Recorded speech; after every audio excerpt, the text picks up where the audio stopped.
El monje que vendió su Ferrari de Robin Sharma. Este no es un audiolibro completo ni una simple lectura del texto original. Lo que estás a punto de escuchar es algo más valioso, una guía cuidadosamente elaborada, capítulo por capítulo que condensa las enseñanzas más profundas de esta poderosa fábula espiritual. A lo largo de este recorrido vas a conocer la historia de Julián Mante, un abogado brillante pero completamente vacío por dentro, que lo tenía todo, excepto lo que de verdad importa. Un infarto lo empuja a cuestionarse la vida que lleva, y a partir de allí comienza una transformación radical que lo lleva desde los tribunales al corazón de los Himalayas, donde descubre los secretos de una vida con propósito, equilibrio, plenitud y autenticidad. En este audio resumen encontrarás las 7 virtudes eternas que Julián aprende de los sabios de Sivana. Dominar tu mente, vivir con propósito, practicar el Kaizen, cultivar tu autenticidad, desarrollar autodisciplina, servir a los demás y vivir en el presente. Cada símbolo, cada metáfora, cada frase que transformó la vida de Julián ha sido seleccionada y explicada aquí para que tú también puedas aplicarla paso a paso a tu propia vida. Capítulo 1. El despertar de un abogado. Julián lo tenía todo. Era el tipo de abogado que salía en los periódicos, que ganaba casos imposibles y que llegaba a los juzgados en un Ferrari rojo brillante, que gritaba éxito desde cada centímetro de su carrocería. Tenía fama, poder, dinero y una mansión de película, y sin embargo no era dueño de su vida. ¿Por qué? Porque detrás de esa fachada perfecta se escondía un hombre vacío, agotado, desconectado de sí mismo. Su agenda era una trinchera de juicios, reuniones y más compromisos de lo que un solo cuerpo podía soportar. Día tras día, semana tras semana, Julián vivía como si fuera inmortal, y hasta que su cuerpo le gritó lo contrario. Una mañana, en medio de un juicio especialmente importante, el más brillante de los litigantes cayó desplomado frente a todos. Su corazón no aguantó más. El éxito que tanto había perseguido le pasó factura y lo hizo con violencia. El tribunal entero quedó en shock. El abogado, que lo tenía todo, ahora no tenía ni siquiera el control de su propio cuerpo. Esa escena fue un punto de quiebre, pero también fue el comienzo, porque a veces hay que tocar fondo para empezar a mirar hacia arriba. Y Julián, en ese momento crítico, supo que tenía que hacer algo más que recuperarse, tenía que reinventarse. Lo que este capítulo nos enseña va mucho más allá del drama de un ataque al corazón. Nos confronta con una verdad incómoda. El éxito externo no garantiza la felicidad interna. Puedes tenerlo todo y seguir sintiéndote vacío. Puedes brillar en público y estar apagado por dentro.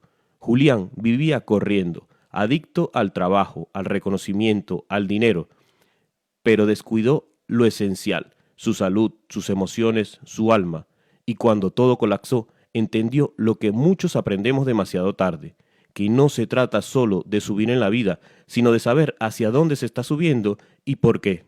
El Ferrari que tanto presumía se convirtió en un símbolo de su prisión. ¿De qué te sirve tener un coche de lujo si no tienes paz para disfrutarlo?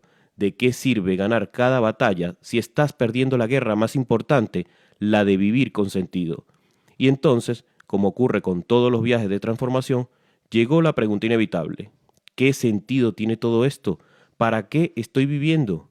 Julián, enfrentado a su propia fragilidad, entendió que su vida necesita un rediseño completo, que el éxito sin propósito es solo una máscara, que la ambición sin equilibrio es una trampa, que las posesiones, si no están al servicio del crecimiento interior, se convierten en cadenas.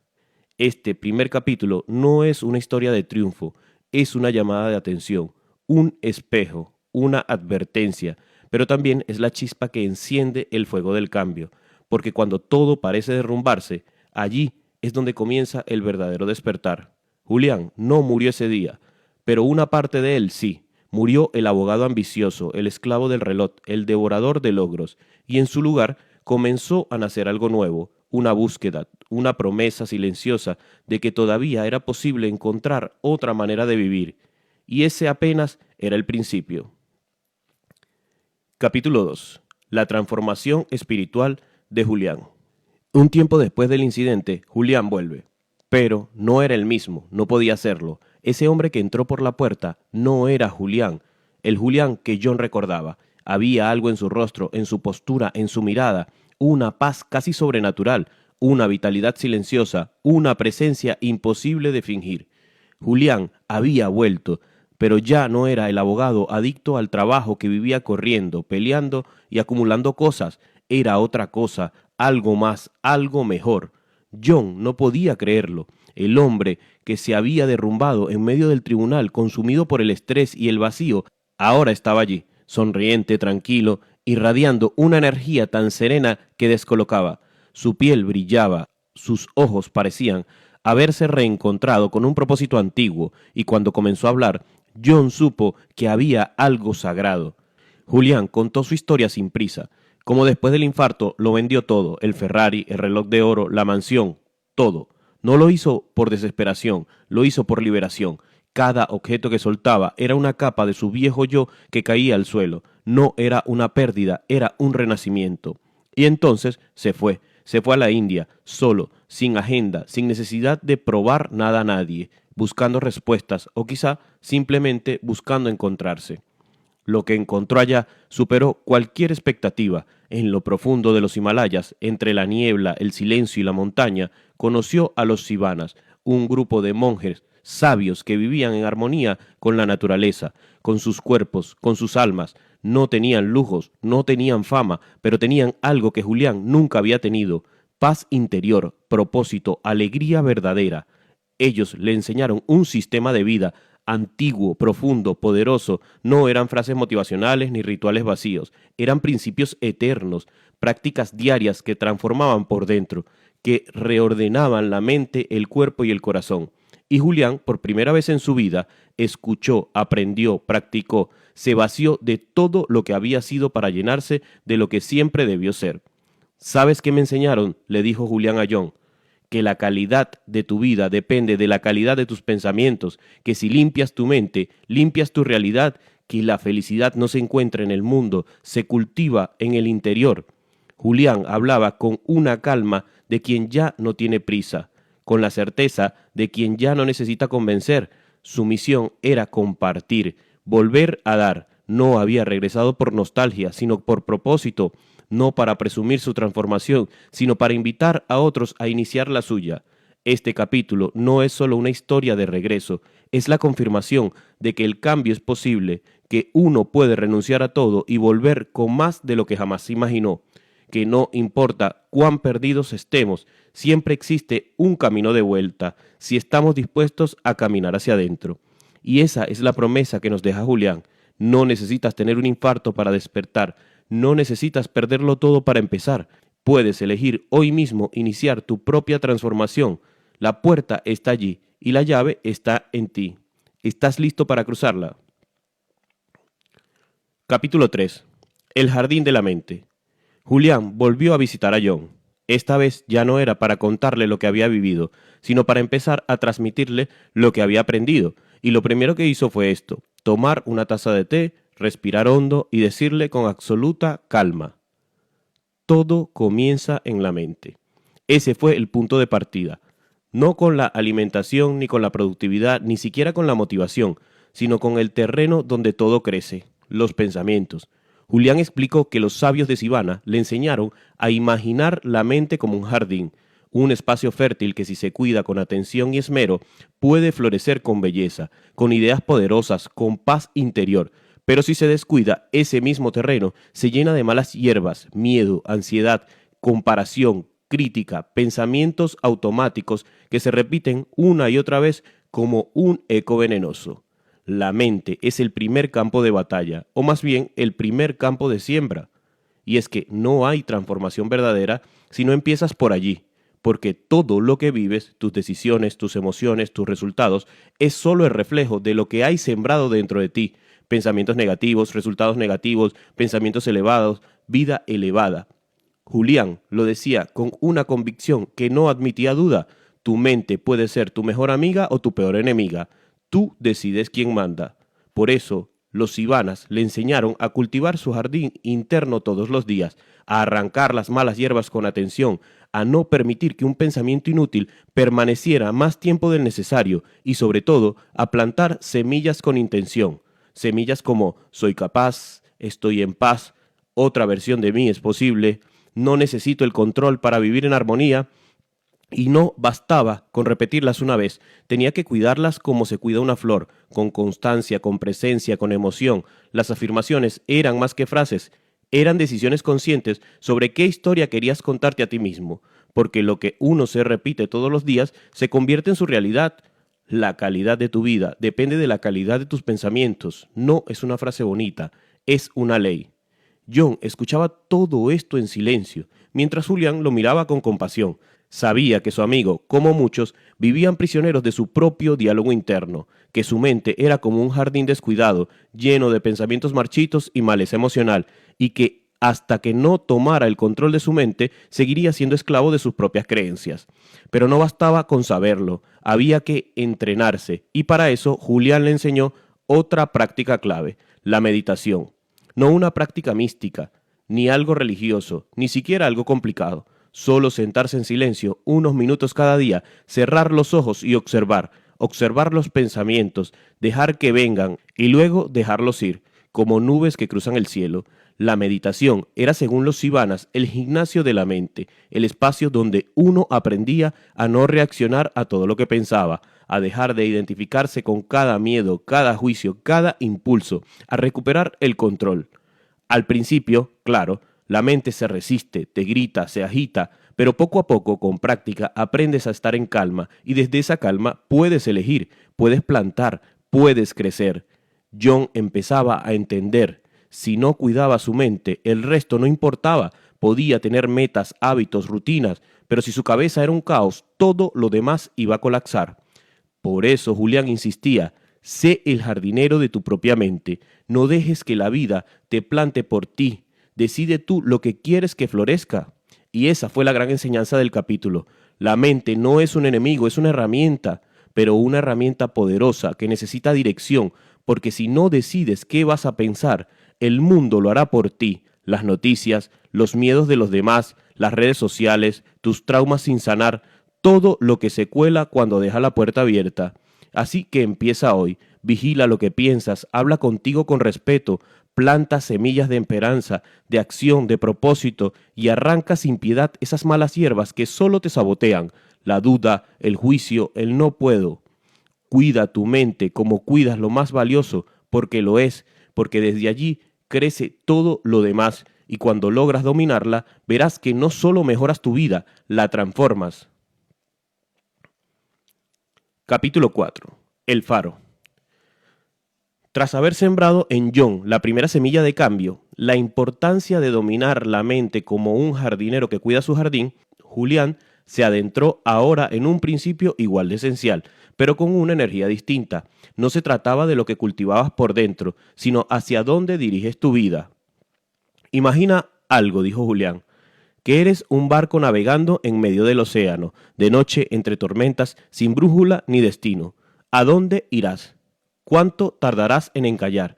Y sin esperar respuesta afirmó, eso es exactamente lo que ocurre cuando vives sin un propósito claro.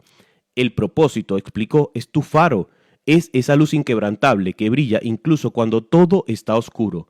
El propósito no es un deseo vago, ni es un objetivo de un año. Es el centro de gravedad de tu vida, es lo que le da sentido a tu sufrimiento y dirección a tus esfuerzos. Julián no hablaba de ser abstracto, su voz tenía el peso de quien había estado perdido en la tormenta, y ahora con una paz serena relataba cómo encontrar su propósito le devolvió la vida. Contó cómo en su tiempo, con los sabios de Sivana, le enseñaron a alinear cada pensamiento, cada decisión y cada hábito con un propósito superior, que no importaba lo grande o lo pequeño que fuera un acto, si no nacía desde ese propósito, entonces era simplemente una distracción, que el tiempo sin propósito se convierte en desperdicio, pero cuando sabes para qué vives, todo se ordena, el caos se convierte en camino. John lo miraba con atención, algo dentro de él se removía, Había tenido éxito, sí, pero ¿alguna vez había sentido propósito? ¿Sabía siquiera qué quería dejar como huella en el mundo? Julián entonces le ofreció una herramienta, el ejercicio del obituario. Escribe lo que te gustaría que dijeran de ti cuando ya no estés. No lo que lograste, sino quién fuiste, qué aportaste, qué valores viviste. Esa hoja puede convertirse en tu faro.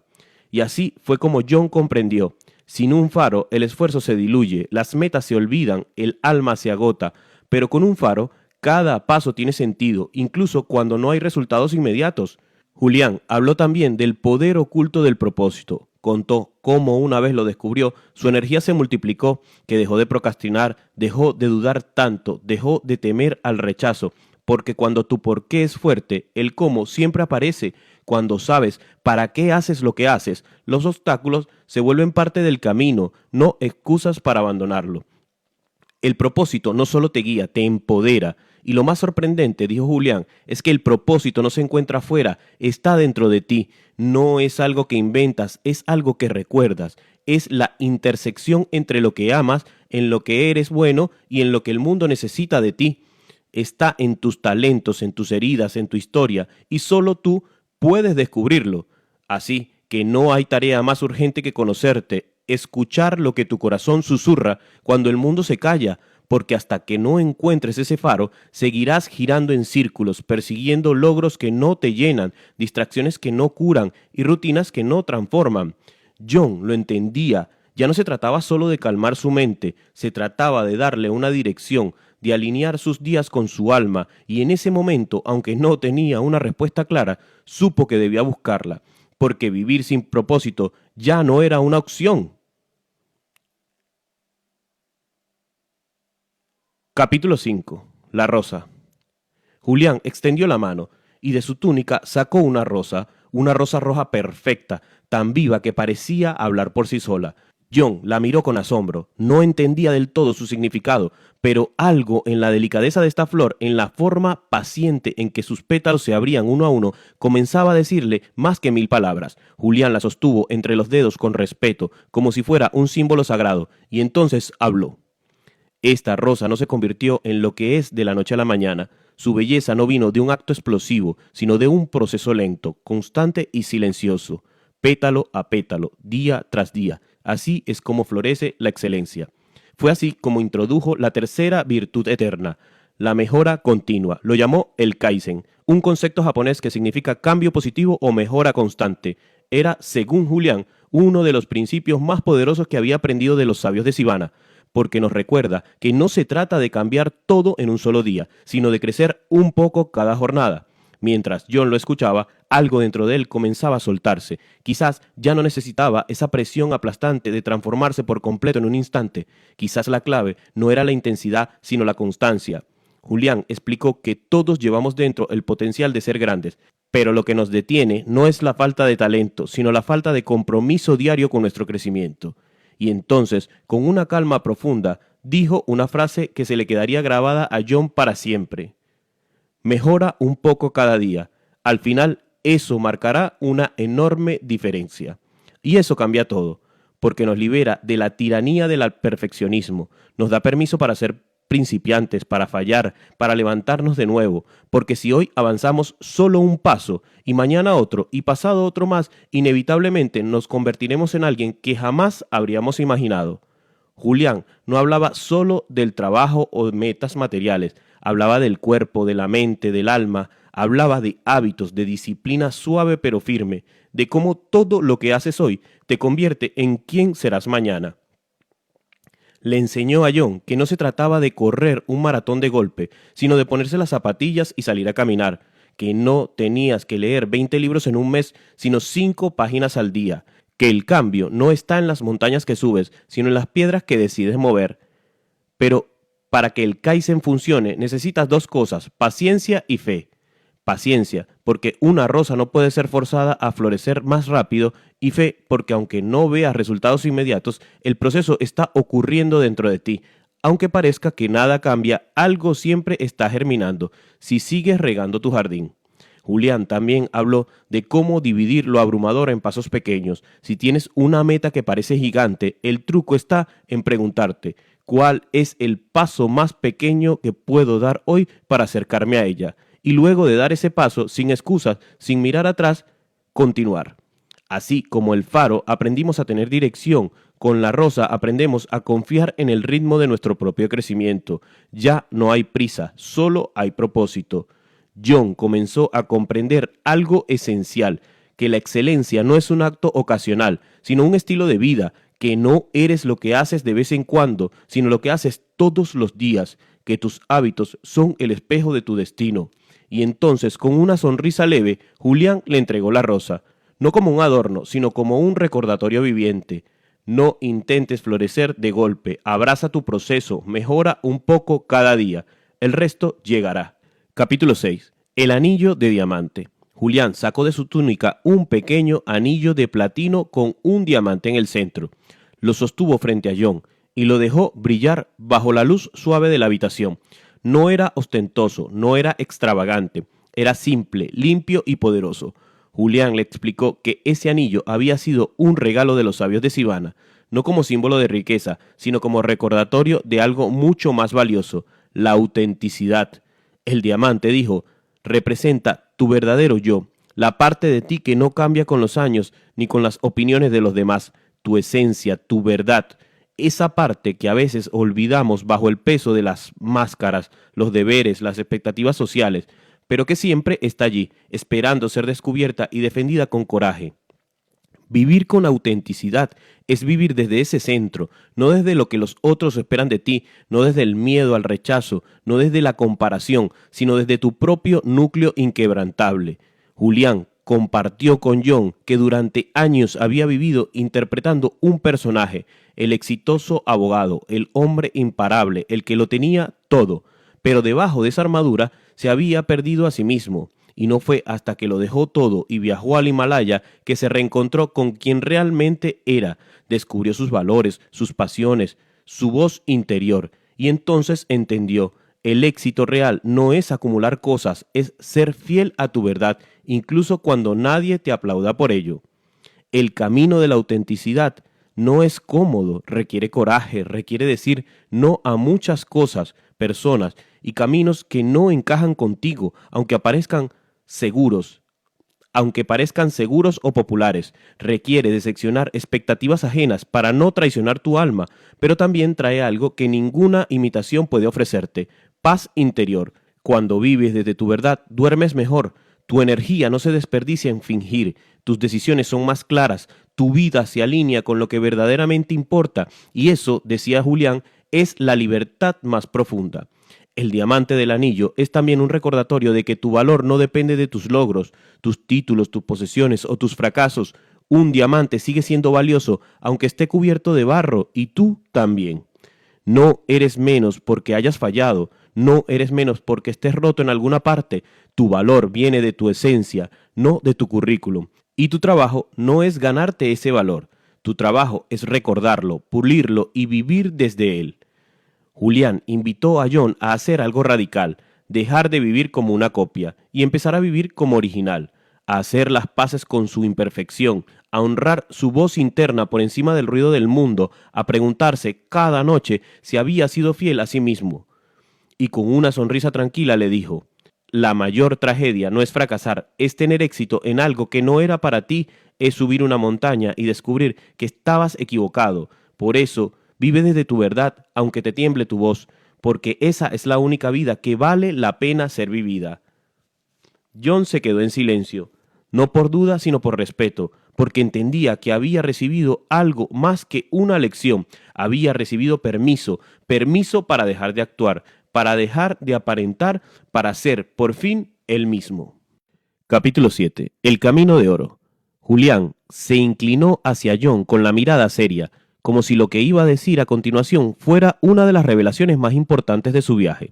Y lo era, porque hasta ese punto ya había hablado de dominar la mente, de encontrar un propósito, de mejorar cada día, de vivir con autenticidad. Pero ahora tocaba el corazón de la ejecución, la autodisciplina. Julián extrajo de su túnica un pequeño pergamino enrollado. En él se dibujaba un sendero de oro que ascendía hacia una montaña, en la cima una luz brillante, Ese era el símbolo de que la quinta virtud era el camino del oro. Le explicó a John que ese camino no es mágico ni misterioso, no es un atajo ni un truco, es la metáfora del puente que une la vida que tienes hoy con la vida que podrías tener. Pero ese punto no se cruza con suerte ni con talento, se cruza con disciplina. La autodisciplina, dijo Julián, es el músculo invisible que convierte sueños en logros. Es lo que hace que una persona se levante cuando nadie más lo hace, que entrene cuando no tiene ganas, que cumpla su palabra, incluso cuando no hay nadie observando, porque un sueño sin disciplina es solo una fantasía. La diferencia entre querer algo y obtenerlo está en tu capacidad de hacer lo que debes hacer, incluso cuando no tienes ganas de hacerlo. Julián fue claro, la disciplina no es un castigo, es una inversión, es elegir el dolor momentáneo de el esfuerzo para evitar el sufrimiento eterno del arrepentimiento. Porque todos vamos a sufrir de alguna manera. La única lección que tenemos es de qué tipo de dolor queremos sufrir. ¿El dolor del esfuerzo o el de mirar atrás y saber que pudiste haber hecho más? Entonces soltó una frase que dejó grabada en la mente de John. Paga el precio ahora y disfruta de los beneficios el resto de tu vida. La autodisciplina no es solo hacer lo correcto, es convertir lo correcto en un hábito tan sólido que ya no dependa de tu estado de ánimo, porque tu mente querrá rendirse, tus impulsos te susurrarán, que descanses, que pospongas, que dejes para mañana, pero si tu disciplina es fuerte, tú tomarás las riendas. Julián comparó esos impulsos con caballos salvajes. Los deseos inmediatos, las excusas, la pereza son caballos sin jinete. Pero tú no viniste al mundo a ser arrastrado, viniste a montar, viniste a dirigir, y la autodisciplina es tu silla de montar. Le enseñó a John que cada pequeña acción disciplinada es una piedra colocada en ese camino de oro, que no necesitas hacerlo todo hoy, solo necesitas dar el siguiente paso, aunque sea pequeño pero firme, y luego el siguiente, y el siguiente, hasta que un día, sin darte cuenta, estás en la cima. Pero hay algo más. Julián explicó que la autodisciplina no significa rigidez ni represión. No es vivir como un monje apartado del mundo, es elegir de forma consciente aquello que más te conviene a largo plazo, incluso si eso implica sacrificar algo de comodidad ahora. Es entender que la disciplina te libera, porque cuando la practicas te vuelves dueño de ti mismo, no dependes de la motivación, no necesitas que todo esté perfecto para actuar, tomas decisiones más rápido, cumples tus promesas y esa integridad contigo mismo se convierte en confianza, en respeto, en poder personal. Entonces John le preguntó, ¿cómo puedo desarrollar mi disciplina? Y Julián, con una sonrisa tranquila, le respondió, empieza pequeño, no te pongas metas inalcanzables, no necesitas correr una maratón, solo sal a caminar. Hoy no necesitas escribir un libro, solo escribe un párrafo. La disciplina se construye igual que un músculo, día tras día, repetición tras repetición. Le recomendó rituales, crear rutinas tan sólidas que eliminen la necesidad de decidir, porque cuando menos tengas que pensar, menos se agotará tu voluntad. La disciplina no es un acto de fuerza bruta, es un sistema, es tener claro qué hacer, cuándo hacerlo y por qué lo haces. Y sobre todo, Julián insistió en esto, encuentra un motivo que te duela, un motivo tan grande que te haga levantarte incluso en los peores días, porque la autodisciplina sin propósito es frágil, pero cuando sabes para qué estás luchando, una familia, un legado, un sueño, te vuelves indestructible. John escuchó en silencio, porque no solo había recibido una lección, había recibido un espejo, uno que le mostraba con crudeza lo que faltaba, pero también lo que era capaz de construir. Y así, con un símbolo simple, un camino dorado en un pergamino, Julián le entregó una de las verdades más poderosas de la vida.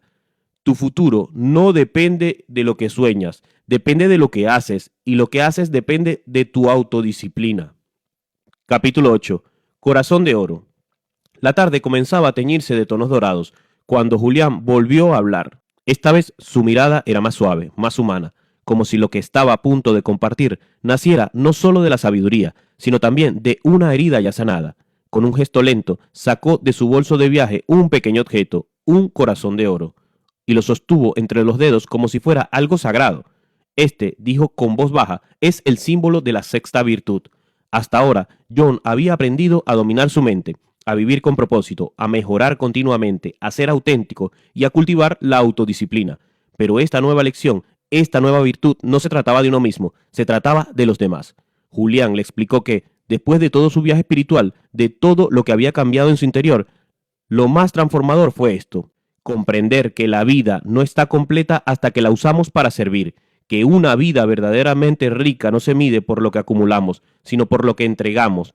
El corazón de oro no representa debilidad ni blandura, representa fuerza, fuerza de voluntad, fuerza en su forma más elevada, la compasión, el coraje de abrirse al dolor ajeno, la humildad de ofrecer lo que uno tiene para aliviar la carga de otro, y la grandeza de vivir no solo para uno, sino para todos. Julián fue claro: servir no es algo que haces cuando te sobra tiempo o cuando ya lo tienes todo. Servir es parte del camino, es parte del desarrollo personal, porque cuando das, creces, cuando ayudas, sanas, cuando sirves, te transformas. Le dijo a John que la verdadera realización no llega cuando alcanzas la cima, sino cuando usas esa cima para tender una mano a quien aún está subiendo. Que puedes tener todos los lujos del mundo y seguir sintiéndote vacío, pero basta con un solo acto de servicio sincero y desinteresado para llenar tu alma como nada más puede hacerlo. Y fue entonces cuando soltó una de esas frases que se te quedan tatuadas por dentro. La vida no se trata de acumular para uno mismo, sino de dar a los demás. Esa es la verdadera riqueza. John lo escuchaba en silencio. Algo dentro de él se removía, quizás porque en el fondo siempre había sentido que había algo más allá de la ambición, más allá del éxito, más allá del dinero. Y Julián le estaba confirmando que ese algo era el propósito de amar, servir y contribuir. Julián continuó, le habló de la ley del dar, que cuando das con generosidad, sin expectativas, la vida te responde con abundancias, que el universo de alguna manera premia al que se convierte en el canal de bendición para otros, y que el servicio más poderoso es aquel que nace del talento personal. No se trata de dar por dar, se trata de usar lo mejor de ti para hacer el bien. Si sabes escuchar, escuchar a quien lo necesita. Si sabes enseñar, comparte tu sabiduría. Si sabes crear, construye algo que inspire. Si sabes amar, hazlo con todo tu corazón. Le contó también que los Sivanas le enseñaron que el legado de una persona no se mide por lo que deja materialmente, sino por la huella emocional que deja en los corazones de otros, y que el amor no es una emoción pasajera, sino una fuerza de transformación, que servir con amor no es una obligación, es un privilegio. Y en ese momento Julián bajó la mirada y con una calma profunda dijo: cuando sirves a los demás, en realidad te estás sirviendo a ti mismo. ¿Por qué?, preguntó John. Porque te conviertes en una mejor persona. Entonces Julián lo retó a cambiar su enfoque, a dejar de preguntarse ¿qué puedo obtener hoy? Y a comenzar a preguntarse ¿a quién puedo ayudar hoy? Que esa simple pregunta tiene el poder de cambiar vidas, empezando por la tuya. Le recomendó empezar con cosas pequeñas, un acto de bondad diario, un gesto de compasión sincero, una hora de su tiempo, un mensaje de aliento, y sobre todo le dijo: no lo hagas esperando reconocimiento, hazlo porque puedes, hazlo porque debes, hazlo porque dentro de ti hay un corazón que cuando se activa se convierte en oro puro, porque al final del camino no importa cuánto ganaste, importa cuánto ayudaste, no importa cuántos te siguieron, lo que importa es cuántos levantaste, no importa qué tan alto llegaste, importará si ayudaste a alguien más a volar. Y mientras el sol desciende lentamente por el horizonte, Julián colocó el corazón de oro en la palma de John y le dijo: esto es lo que le da sentido a todo lo demás. Capítulo 9. El reloj de arena. Cuando Julián volvió a hablar, lo hizo con una voz más suave que nunca, casi susurrando, como si no quisiera romper la magia que se había ido construyendo en cada conversación anterior. Esta vez no tenía una estatua, ni un amuleto, ni un objeto extravagante. Traía algo más simple, más poderoso y mucho más urgente. Era un antiguo reloj de arena. Lo colocó con delicadeza sobre la mesa y juntos en silencio observaron cómo la arena caía lentamente, grano a grano, como una cuenta regresiva invisible que todos tenemos y que sin embargo tampoco se atreven a mirar de frente. Esta, dijo Julián con solemnidad, es la séptima y última virtud. John frunció el ceño. ¿El tiempo? ¿Eso era lo último? Julián lo miró y sonrió. No, no es el tiempo en sí, es algo más profundo. Es el arte de vivir plenamente el momento presente. Los Ivanas le habían enseñado muchas cosas: a cultivar la mente, a descubrir un propósito, a mejorar sin cesar, a vivir con autenticidad, a ser disciplinado, a servir a los demás. Pero todo eso, todo, sería inútil si no era capaz de vivir aquí y ahora, porque el presente es lo único que realmente tenemos. Le explicó que la mayoría de la gente vive atrapada en dos cárceles invisibles, la del pasado que ya no existe y la del futuro que aún no ha llegado. Nos arrepentimos por lo que no hicimos ayer y nos preocupamos por lo que podría salir mal mañana, pero mientras tanto, el hoy se nos escurre como la arena entre los dedos. Cada grano que cae, dijo señalando el reloj, es un momento de vida que ya no volverá. ¿Estás seguro de que quieres seguir perdiéndolos? Julián habló entonces de cómo la felicidad no es un destino al que se llega un día cuando todo esté en orden. La felicidad no es una meta lejana, sino una forma de viajar, una forma de estar presente, agradecido y consciente mientras recorres el camino. Le recordó a John que no hay mejor momento para ser feliz que ahora, que la vida no espera a que tengas más dinero, ni a que llegues al éxito, ni a que resuelvas todos tus problemas.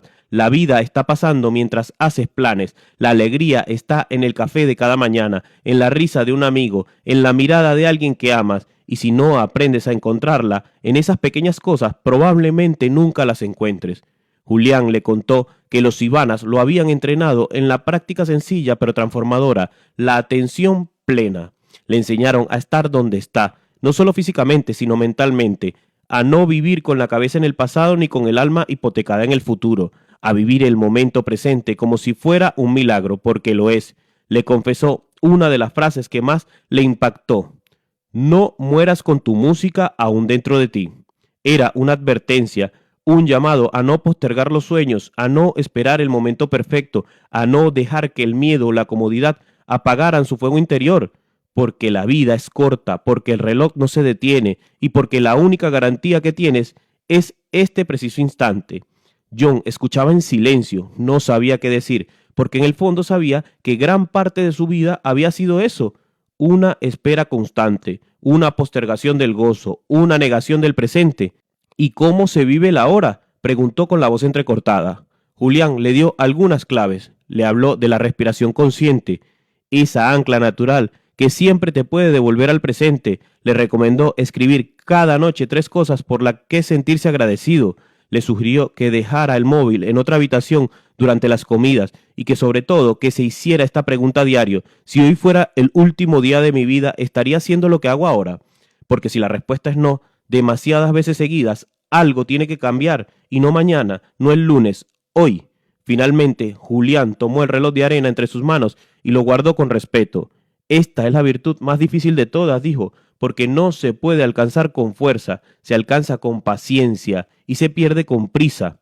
John asintió. Ya no era el mismo que había empezado esta conversación. Ya no era solo un abogado estresado, era un hombre despertando a la vida, y entendió que el verdadero secreto no era conquistar el mundo exterior, sino aprender a saborear cada instante del mundo interior. No era acumular tiempo, sino vivirlo con intención. No era llegar a la cima, sino disfrutar cada paso de la sabiduría, porque la vida, al final, no se mide en años, sino en momentos verdaderamente vividos. Capítulo 10. Y entonces llegó el silencio. Julián ya no tenía más símbolos que mostrar, no traía ninguna historia sobre monjes, ni jardines, ni caminos de oro.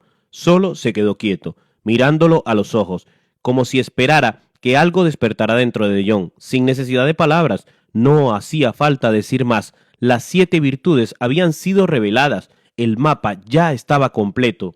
John, aún procesando todo lo vivido, entendió que lo que tenía en las manos no era simplemente una colección de ideas, era una nueva forma de ver la vida, una vida con propósito, con presencia, con pasión, una vida auténtica, pero ahora venía lo más difícil: vivirla. Julián entendió que su trabajo ya estaba hecho, había sembrado las semillas, ahora era John quien debía regarlas día tras día, porque el verdadero cambio no ocurre cuando escuchas una gran verdad, sino cuando decides encarnarla. Y así, con esa serenidad que tienen los sabios, Julián se levantó, le sonrió con esa mezcla de afecto, respeto, desapego que solo tienen los que han trascendido el ego, y antes de irse le dijo: no te conviertas en un coleccionista de teorías, conviértete en un practicante del arte de vivir. John asintió.